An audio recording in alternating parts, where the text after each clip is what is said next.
got a really live one. This is a bird that you don't normally, well, I don't normally see around my neck of the woods too much, although I do live in the woods and I have things like American redstarts, but this one is interesting. So we're going to do a bird call ID, and we're going to go to the science folder, and we're going to press BirdNet.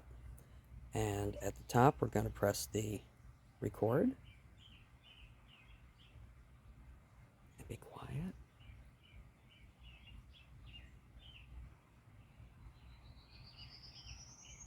And there he is. I don't know if you could hear it, but do you see this right here? Just before I started to speak, where the green gets kind of thick there. So analyze that. Prairie warbler, isn't that something?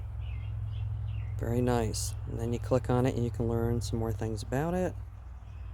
So that was a really cool one. That's a migratory.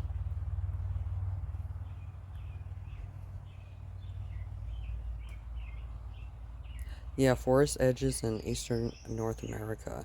I'm in an area where I'm very close to the state forest where I hunt, and I hear them and they are all the time. So there's another one for you to look for. I hope you enjoyed it, and everybody have a good day.